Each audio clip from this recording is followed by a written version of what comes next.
Аливаа улс орны тусгаар тогтнолын нэгэн баталгаа. Эх Орноо хамгаалах гол хүч нь цэрэг арим байсаар ирсэн. Цэрэг арим байгаа цагт тэднийг удирдах дээд дарга генералууд байх ёстой. Энэ ч утгаараа генералуудыг улс орны тусгаар тогтнолын баталгааны нэг гол хүчин зүйл гэж үздэг юм. Залуу насны эрд зориг, мэдлэг чадвар, авьяас бэлгээ. Эх орныхоо тусгаар тогтнолын төлөө зориулан өргөсөн дангарахта үнэнч байж, ажил амьдралын нөр их туршлага бүхнээ Монгол улс Батлан Хамгаалах бодлогын шинжилэлд харамгүй зориулсан.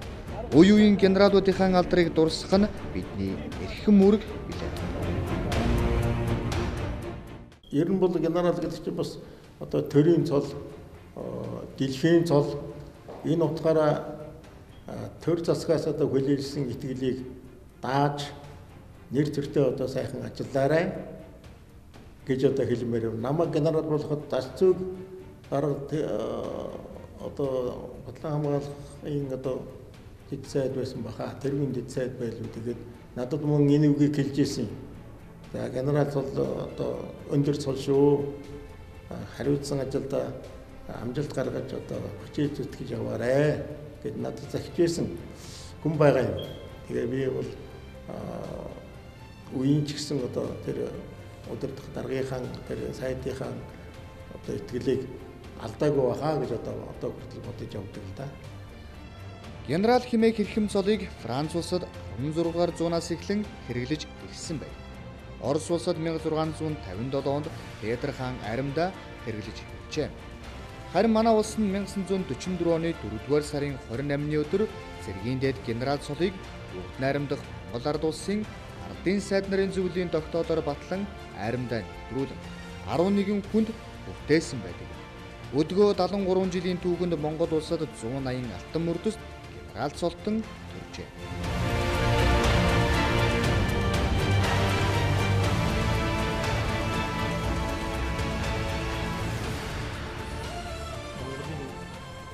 Алдартай инженеруудын зүс цэрэг харж үүрэг даалгаврын сонсох ийм одоо хөв тохиол тоглож байсан залуу офицер миний хувьд 1965 онд одоо зөвлөлт холбооцол сургууль явах тушаалыг бол залуу жинжин агсран бай одоо хурандаа генерал гаргасан байдаг. Төгсч ирээд армийн генерал дорж гоён одоо тушаалаар Зэвсэгт цол шагнагдаж анхныхаа цэргийн одоо гараар эхэлж байсан. За мөн миний амьдралын одоо туршид хурандаа генерал Яндон, хурандаа генерал Авха, тэсдэг генерал Яндон дүүчэр, тэсдэг генерал хөрөвд орж их мэт одоо шилдэг жанжинууд энэ армийг командолж энэ хүмүүсийн өгсөн үүрэг даалгаврыг хэрэгжүүлэхийн төлөө анги байгууллагын одоо удирдан чиглүүлж ажиллаж байсан маань ирээдүйн одоо генерал цол хүртэх энэ нөхцөлийг тодорхой хэмжээгээр бүрдүүлж өгсөн бахаа гэж одоо үзэж байгаа. Ийм учраас армийн генерал гэдэг юм уу, одоо улсын маршал гэдэг юм уу, энэ цол бол түүх болон үлдсэн байна. Хэрвээ эх оронд Зэвсгийн хүчээр эх орноо хамгаалах ийм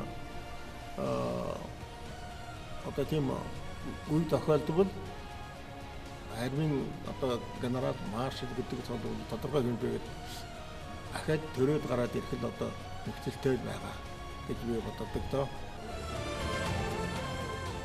Хошууч генерал Улаанхүү Зэвсэгт хүчний шинжилгээний жилүүдэд агаарын товтлогоноос хамгаалах цэргийн бүтэц зохион байгуулалтыг боловсронгуй болгох, цэргийн бүлэглийг шинээр оновчтой хэрэгжүүлж, цэргийн хэд хэдэн хотгоныг чөлөөлөн, эдийн засгийн хэмнэлт гарах боломжийг бий болгосны дээр олон 10 жил ашиглаж байгаа радиолокацийн станц, хэрэгсэл, зенитийн буужингийн хэрэгсэл, техникийн ашиглалтын хугацааг уртасгах чиглэлээр зохион байгуулалт, техникийн засвар үйлчилгээний арга хэмжээг бүтээлчээр хэрэгжүүлж ажилласны үр дүнд радиолокацийн үндсэн станц, хэрэгслийн ашиглалтын хугацааг 2-3 дахин уртасгах боломжийг бүрдүүлэн өгчээ. Генерал болж байгаа, генерал болох гэж байгаа хүн бол өөрийнхөө мэрэгжсэн одоо мэрэгжил энэ салбартаа бол үнэхээр толгой цогсон ийм одоо мэрэгчлэн байх ёстой. Тэрүүгээр хүлээн зөвшөөрөх хамт олондоо хүлээн зөвшөөрөгдсөн байх ёстой. Тэгээ энэ л одоо генерал болно шүү дээ. Энээс илүү одоо хэн энэ биднийг хамгаалах юм гэж ингэж одоо үзэх ийм итгэл үнэмшлийг бол хамт олноос авсан байх ёстой. Ийм хүн бол цаашдаа их ирээдүйтэй өсөж өндийнэ гэж одоо боддог доо.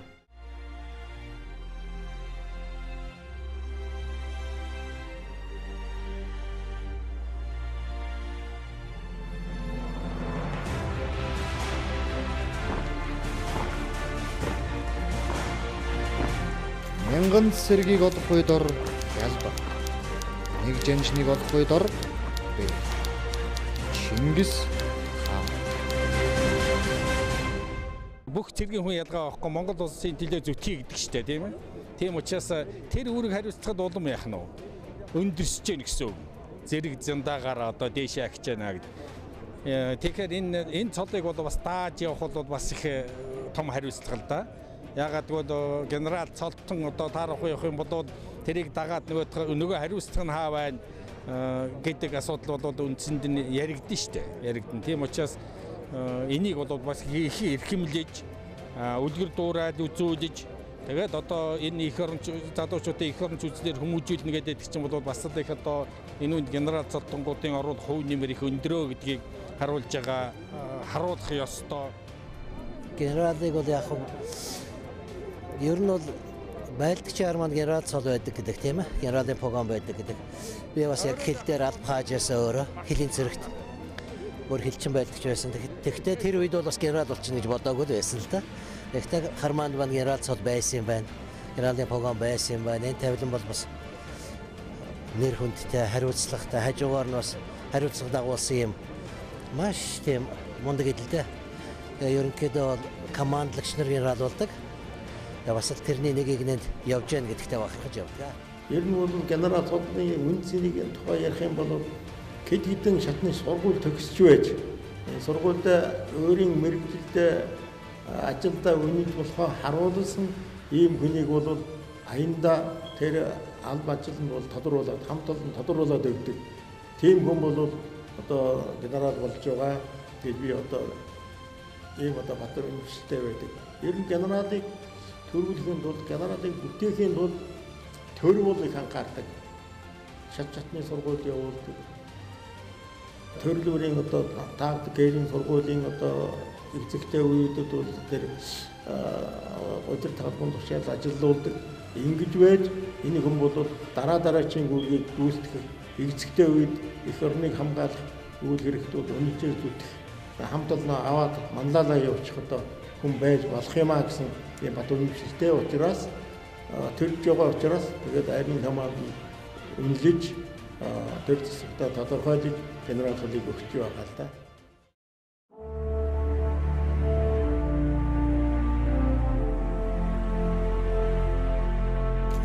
Генерал цол бол шагнал биш, ойл чимэглэж биш. Уг хүнийг ажилдаа хэрхэн мэрэгшиж, ямар үнэлэмжтэй ажиллаж ирснийг дүгнсэн. Цаашид хэрхэн ажиллах вэ гэдгийг илэрхийлэн олгосон хариуцлагын цол юм. Ошууж генерал чулууны цэрэн дав. Ялангуяа офицер хүн бол анхныхаа одоо цэцэг цолоо шагнуулаад тэгээд одоо өөрийн жишээн дээр авч ярихад бол энэ мэрэгдсэн одоо энэ мэрэгдсэн ажлаа хүний дээтэй хийчихий, хүний дор орохгүй юмсан энэ бүхэнд амьдрал одоо зориулж явдаг. Энээс л одоо тэр генерал болохын анхны шан бол эхэлдэг байх гэж би боддог. Түүнээс одоо бид тэсэлчдийн хурандаа байхад хизээч генерал болох юмсан генерал хүмүүс сайхан цолдоо гэж ингэж тэмүүлж байсангүй. Гадны улсуудыг одоо ингийн иргэдийн үгийн сонсоход бол одоо 50 цагт юу гэдэг юм одоо айрам одоо тодорхой хэмжээгээр багасчихсан хураангуулагдсан байхад яхаараа одоо ингээд генералын тоо өсөд байгаа юм гэсэн ийм одоо бас халгалсан тийм гайхширсан тийм юу байдаг л да. Тийм сэтгэл төрүүлсэн юм сонсогддог. Үнэндээ бол ер нь генерал гэдэг чинь бол хэн нэг бүлэг зэргийг одоо удирдах энэ одоо албан тушаалын хөв тийм үү. Тийм учраас айрамд нэг бичигдээгүй хууль бол удирдлага бол цэргээс бэлэн байдлын зэрэг нэгдээгүй байх ёстой гэсэн. Энэ бол бараг одоо төрийн бодлогын хэмжээнд ингэж авч үзэгдэж байгаа ийм асуудал шүү дээ. Тийм учраас баригдын генерал баригд гэдэг одоо хичнээн тоотой байх уу гэдэг бид нар мэднэ.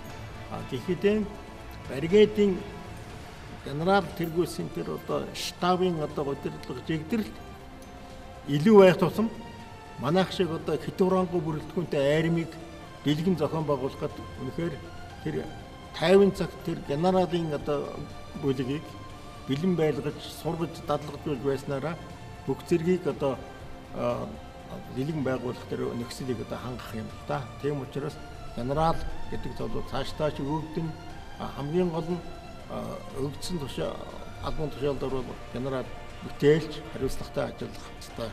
Нэртэй залуулагч хөвгүүд Монгол улсын генерал гэдэг энэ цолоор мөрөө мэлаасан да. Аливаа зүйлийн дээд нь бол охин байдаг шүү. Цэрэг болж хатаагдаж тэрний охин болжээ гэж ингэж ойлгож байна. Хараа практич генерал, хойд мөсөн далайч генерал, хаан ч гэсэн генерал гэж хэлдэг шүү.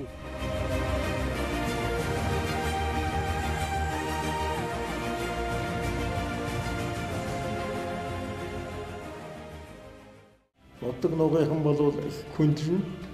Тэгээ улаанхүү генерал одоо улаанхүү гэдэг нэрийг бол одоо дагалдаж байдаг генерал гэсэн цол одоо байна.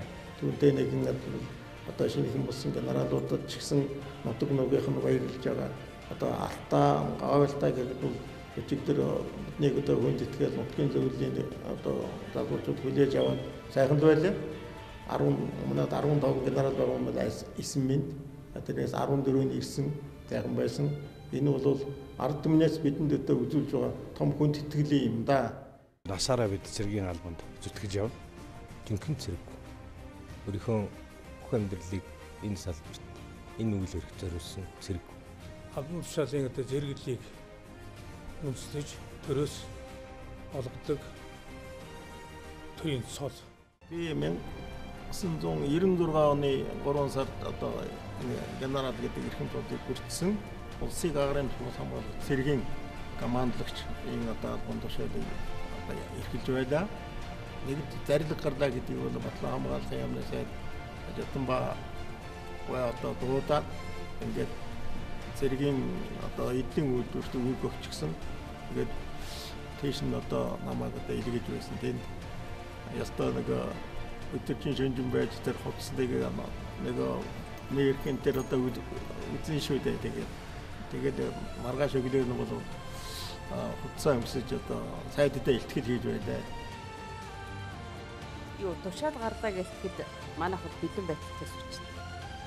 За тэгээд өнөө ороо ингэж суугаад буцыг гаргана гэдэг бүх юм дагаад тоглож дагаад маргааш эдийн засаг гаргана гэдэг хоноо өнж оёо. Тэр мөчөл хамгийн одоо бахархалтай мөч байсан да. Цэрэг хүн болсны одоо энэ цэргийн одоо мөчтөөсний хамгийн одоо бахархалтай үе тийм байсаа. Ер нь бол манайх чинь жижигхэн айрамтай харьцангуй одоо бол 3 сая ард түмэл байна шүү дээ. Тэгээд тэндээс цөөхөн тооны одоо генерал төрдөг.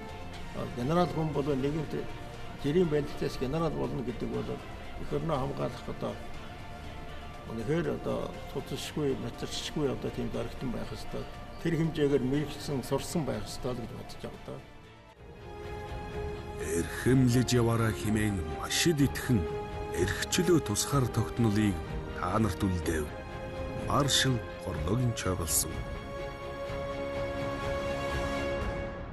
Манай генералууд бол байнгын суралцах хэрэгтэй юм аа. Тий. Олон хэл эзэмших хэрэгтэй байна. Олон улсын цэрэг улс төрийн байдал үнэлгээ хийдэг одоо ийм судалгаа шинжилгээний ажилтан байх хэрэгтэй байна. Гэх мэтээр яг үхээр өөрийн одоо эрхэлж байгаа ажлынхаа эзэн байх ийм үйлстэл одоо хүчин төтгээрээ хамжилтгаар гаргаж гэж ирээдүйн генерал одоо шинэ тамдигдаад байгаа цолоаваад байгаа шинэ генералуудад зарж өрөөх байна да. Төр засаг Ард түмнээс хүлээдгсэн өндөр дээд цэргийн цолоо эрхэмлэн хүндэт гэж Батлан Хамгаалах салбарын тулах баг нь болж явсан Ахмад үеийн генералууд болоод өнөөдөр цэргийн жигсаалдан алхаж эх орныхоо төлөө оюун бодол юугээ чилэн эрдэм мэдлэг чадвар чансаа бүхнээ шавхан үүргээ гүйцэтгэж яваа эрхэм генералууд та бүхнээрээ эх орон тань бахархаж эрд цэргүүд тань насандаа мартамгүйгээр эрхэмлэн дээдлдэг юм. Байлдагчийн халаас нь гал мөрдөс ялалцсан. Үндэ эх орноос илүү үнцэнтэй юм гэж юу байх вүлээ? Хайрах чулуунд хүртэл торгон элс шиг санагддаг эх орн минь та. Энхчингийн наран дор өнхчин мандах болтугай. Халуу жанжин жамингийн лав сүрм. Нэвтрүүлгийн дараагийн хэсэг холбооны гих тодтголтой Зэвсэгт хүчний 13 дугаар ангийн сургалтын төвөөс үргэлжилж байна. Тэгэхээр 21-р зуунд холбоо мэдээллийн технологи хурцтай хөгжиж буй энэ цаг үед Зэвсэгт хүчний 2016-аас 2017 оны сургуулийн жилийн цэргийн сургалт бэлтгэлийн нэгдсэн төлөвлөгөөний дагуу холбоочин дайчид маань тусгай тактикийн хэрийн сургуулаа өрнүүлж байгаа юм. Ингээд дараах сурвалжлагыг үзэгч та бүгдтэй хүргье. Аль ч улс орны Батлан Хамгаалах салбарт мэдээлэл холбооны хэрэгцээ өндрөөр тавигддаг. Цэргийн холбоо бол Монгол Улсын мэдээлэл холбоо харилцааны онцгой салбар бөгөөд Монгол Улсын тусгаар тогтнолыг хамгаалахад туйлын чухал үүрэг гүйцэтгэсээр ирсэн юм. Зэвсэгт хүчний холбоочдын энэ жилийн тусгай тактикийн хэрийн сургууль Зэвсэгт хүчний удирдлагын бэлэн байдлыг хангах боломж сэдвийн хүрээнд Зэвсэгт хүчний жанжин штабын холбооны суурин зангилгаа, хэрийн удирдлагын байрны холбооны зангилгаа, Хуурай замын цэргийн командлал, агаарын цэргийн командлалын хэрийн удирдлагын холбооны зангилгаануудын хүч хэрэгслээр Зэвсэгт хүчний ангиудын холбооны салбаруудыг удирдлагын холбоогоор удирдах, холбооны системийн бодит байдлыг үнэлж, хил хамгаалах ерөнхий газар, цагдаагийн ерөнхий газар, тагнуулын ерөнхий газар, онцгой байдлын ерөнхий газартай харилцан ажиллаж, орчин үеийн холбоо мэдээллийн шин техник хэрэгслийн ажиллагааг туршин нэвтрүүллээ. За энэ холбоочны тусгай тактикийн хэрийн сургуулиар хэрийн холбооны системийн аналог системийн холбоо мэдээллийн техник хэрэгслүүдийг орчин үеийн IP-дээр суурилсан тоон системийн техник хэрэгслэлтэй нийцүүлэх боломжийг бүрдүүлэх ийм бас онцлог үйл ажиллагаа явагдаж байгаа. Зэвсэгт хүчнийг 2020, 2030 он хүртэл хөгжүүлэх хөтөлбөр төслийн хүрээнд холбоо мэдээллийн техник хэрэгслийн техник технологиг хөгжүүлэх нэлээдгүй бодлогын чанартай асуудлууд орсон. Эдгээрээс мөн адилхан бид нэр энэ удаагийнхаа тактик хэрийн сургуулиудад зарим нь туршиж бэлтгэж үзэж байна. Араада ирлээ. Сансрын холбооны тоон системийн техник хэрэгслүүдийг туршлаа. Цааш нь хэрэглээг тодорхойлж байна. За энэ техник технологи хөгжихийн зэрэгцээгээр мөн мэдээллийн аюулгүй байдал, цахим кибер аюулгүй байдал онцгой асуудал бол тавигдж байгаа. Энэ чиглэлээр мөн манай бүлэг бүлгүүд байгуулагдаад зохион байгуулагдсан энэ ажлын байр, удирдлагын байруудад ажиллаж байна. Ингээд энэ багцлаад хэлэхэд энэ холбоочдын тусгай тактикийн хэрийн сургуулиар өнөөдрийн тавигдж байгаа энэ холбоо мэдээллийн чухал удирдлага чухал нөлөөлөлтөй энэ үед холбоочдын өөрийнх нь мэрэгжил дадлах чадварыг дээшлүүлэхэд энэ холбоочдын тусгай тактикийн хэрийн сургуулийн гол ачаал бодол орж байна. За дараагийн ангийн холбооны өнөөгийн байдлыг сонирхъя. За дараагийн анги 124 дугаар анги холбогдорой. За 124 дугаар анги цагийн байдлаа илтгээрэй товч. Эх орны 124 дугаар ангийн холбоо засгийн дарга гүшүүч мөгцсөн илтгэж байна. Цэвч 124 дугаар цагтуултын сургуулийн хэрийн орон тусгай салбаруудтай радио холбоо байдлын жижигтэй ажиллагаа хангаж байна. Холбооны үүрэг гүйцэтгэлд хэвээр цаашид үүрэг гүйцэтгэх боломжтой байна. За харьяа салбаруудтай холбоог онцгой анхаараа, аюулгүй байдал холбооны сахилгатаар онцгой анхаараа. Ингээд дараагийн үүргийг өглөө авахд бэлэн үүргээ гүйцэтгэж бай. Мэдээ авлаа, ойлголоо. Энэхүү цэргийн холбоочдын тусгай тактикийн хэрийн сургуулиар бие бүрэлдэхүүний мэргэжлийн ур чадварыг дээшлүүлж, мэргэжсэн холбооны бүрэлдэхүүнүүдийг бэлтгэн үүрэг гүйцэтгэх боломжийг орчин үеийн холбоо мэдээллийн техник хэрэгслийн ажиллагаатай уялдуулан тодорхойлж, холбооны системийн бэлэн байдал, кибер аюулгүй байдлыг ханган ажиллажээ. Удирдлагын холбоо мэдээллийн системийг хэвийн найдвартай ажилуулахад кибер аюулгүй байдал чухал үүрэг гүйцэтгэдэг. Бид нар энэ кибер аюулгүй байдлынхаа зүгээс юу туршсан бэ гэхээр үндсэн үйл ажиллагаанаас гадна утасгүй сүлжээний хяналтыг явуулж байна. Утасгүй сүлжээний дотроо бид нар юу вэ гэхээр хэрэглэгчдийг хянах, хэрэглэгчдийг олох, локейшнийг тодорхойлох, ахаа дээр нь тэдгээр хэрэглэгчдийн бүр орж байгаа техникийн MAC адресаар нь хайж олох туршилтуудыг яваа. Техникийн туршилт явагдсан. Энэ бол маш амжилттай явагдаад өчигдөр дууслаа. Одоо програмын аргаар турших тухайн утасгүй сүлжээний нэвтрэх орлогуудыг бол хийж эхэлж байна.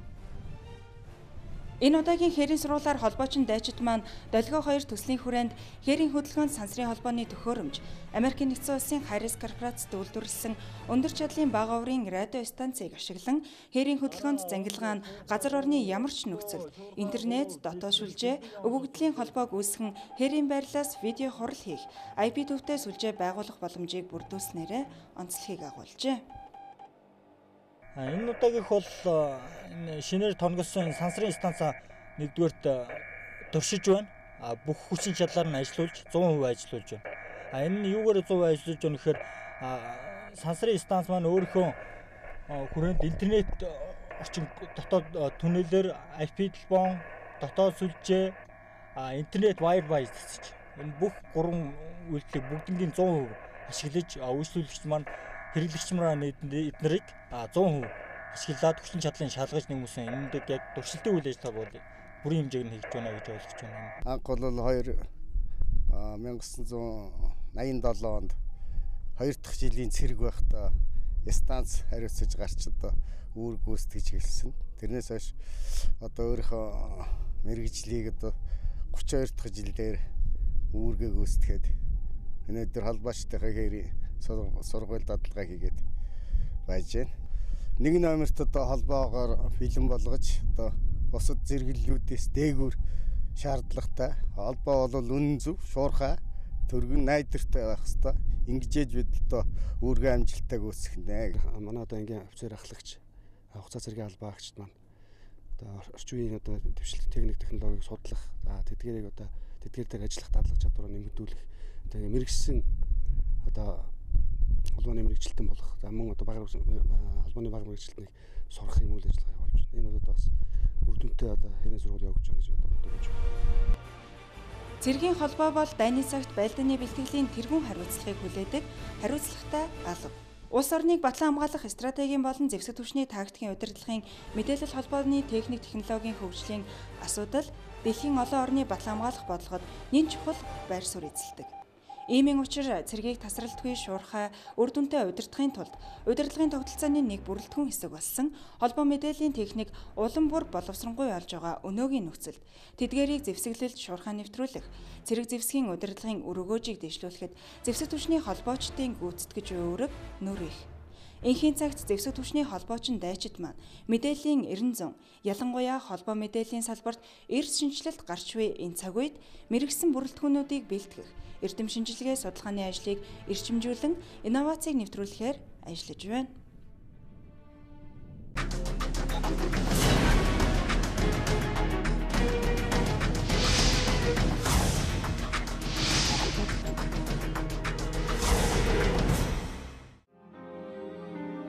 Монгол улсын төр цэргийн нэр зүтгэлтэн ард олондоо залуу жанжин хэмээн өргөмжлөгдсөн хурандаа генерал Лавсран агсны Монгол цэргийн музейд хадгалагдаж буй дөрвөн хувцсыг танилцуулж байна.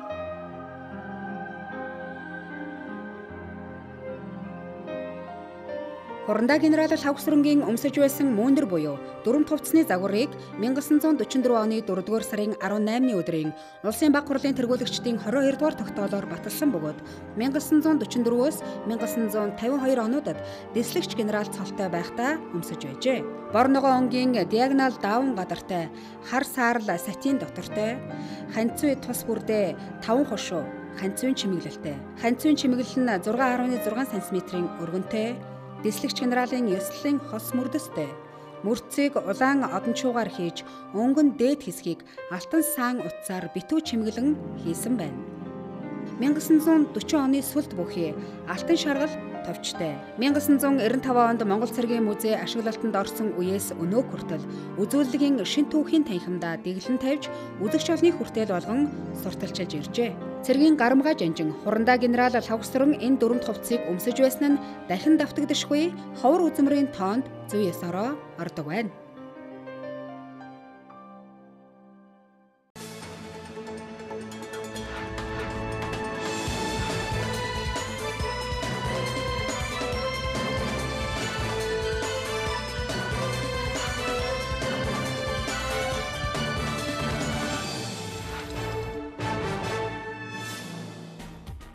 Дөрөвдүгээр сарын 25-наас 28-ны өдрүүдэд Москва хотноо болсон олон улсын аюулгүй байдлын асуудлаарх Москвагийн 6-дугаар баг хуралд Батлан Хамгаалахын сайд Батэрд нь Оросын албаны улсын Батлан Хамгаалахын сайд армийн генерал Шогийн урилгаар оролцоод ирлээ. Москвагийн 6-дугаар баг хуралд 86 улсын 800 гаруй төлөөлөгчид оролцсон байна. Батлан Хамгаалахын сайд Батэрд нь дээрх баг хуралд Аз намхан далайн бүс нутгийн аюулгүй байдал, түүнд нөлөөлж буй хүчин зүйлүүд, аюулгүй байдлыг хангахад чиглэсэн Монгол улсын хүчин чармайлт, олон улсын цэргийн хамтын ажиллагааны талаарх мэдээллийг хийн үг хэлсэн. Мөн энэ үеэр Оросын албаны улсын Батлан Хамгаалахын сайд Шогутай албан ёсны уулзалт хийж, хоёр орны Батлан хамгаалах салбарын бүхэл талын харилцаа хамтын ажиллагааны талаар санал бодлоо солилцжээ. Түүнчлэн Оросын албаны улсын ерөнхий цэргийн академитэй танилцсан Монгол улсын Зэвсэгт хүчнээс тус академид суралцаж буй цэргийн алба хаагчдтайгаа уулзсан тэдний сургалтын үйл явцтай танилцаж амжилт хүсжээ. Цэргийн дэд генерал цол олгож эхэлсний 73 жилийн ойг тохиолдуулан энэ жил тагнуулын ерөнхий газар генералуудынхаа баярыг тэмдэглэлээ. Эрхэм генералуудаа улсын хурлын дарга инх болд аюулгүй байдал гадаад бодлогын байнгын хорооны дарга инх баяр нар төрийн ордонд хүндэтгэл үзүүлэн баяр хүргэсэн юм. Мөн энэ үеэр генералууд тагнуулын ерөнхий газрын байранд шинээр нээгдсэн генерал клубын нээлтэнд оролцож тэдэнд зориулан дэглэсэн музейн үзмэртэй танилцлаа. Төрийн цэргийн байгууллага болон үндэсний аюулгүй байдлыг хангах тусгайлсан чиглэл бүхий байгууллагуудаас нийт 180 генерал төрсөн байдгаас эдүгээ 99 генерал инх түнх ажиллаж амьдарч байна. Монгол улс Япон улсын Батлан хамгаалах салбарын хамтын ажиллагааны хүрээнд инженерийн мэргэжлийн цэргийн алба хаагчдыг зам барих аргад сургах, мэдлэг ур чадварыг нэмэгдүүлэх зорилготойгоор зохион байгуулагдаж ирсэн зам 2017 сургалт даатгалын төлөвлөлтийн хурал энэ сарын 24-өөс 28-ны өдрүүдэд Хуурай замын цэргийн командлын байранд боллоо. Дээрх сургалт даатгал нь Япон улсын Батлан хамгаалах яамнаас боловсруулсан чадварыг нэмэгдүүлэх хөтөлбөрийн хэрэгжилтийг хангасан бөгөөд манай улсын Зэвсэгт хүчний ангиудын замын салбаруудын 25-аас 30 цэргийн алба хаагч оролцохоор төлөвлөгдөжээ. Зэвсэгт хүчний 120 дугаар анги ирэх 7 дугаар сард тохиох 50 жилийн ог тохиолдуулан цэргийн улс төр соёл хүмүүжлийн холбоотой хамтран бүгд найрамдах Монгол ард улсын баатар Лувсан доржин Гэлэг баатрын алдрыг мөнгөчүүлсэн алдрын тасалгааг ангидаа байгуулсан байна. Батлан хамгаалахын төв архив, Монгол ардын хувьсгалт намын архив, Хөвсгөл аймгийн цэг даргын хамын газрын цэргийн штаб, архилерийн цэргийн холбооны архивт хадгалагдаж байсан намтар, түүх, гэрэл зургийн материалуудыг түшиглэн уг алдрын тасалгааг байгуулжээ.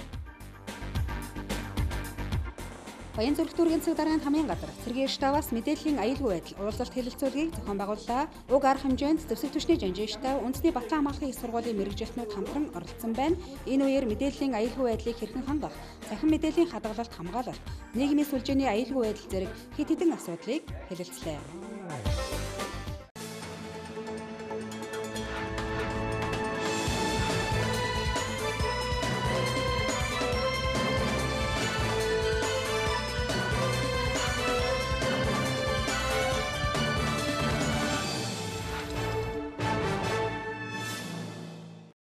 Дуулах студи уран бүтээлчдийн бэлхэн хүргэдэг Эх Орны төлөө нэвтрүүлэг энэ түрээд өндөрлөж байна. Эх 7 хоног шинэ мэдээлэлтэй энэ цагта эргүүлзээ баяртай үзэгчтэй.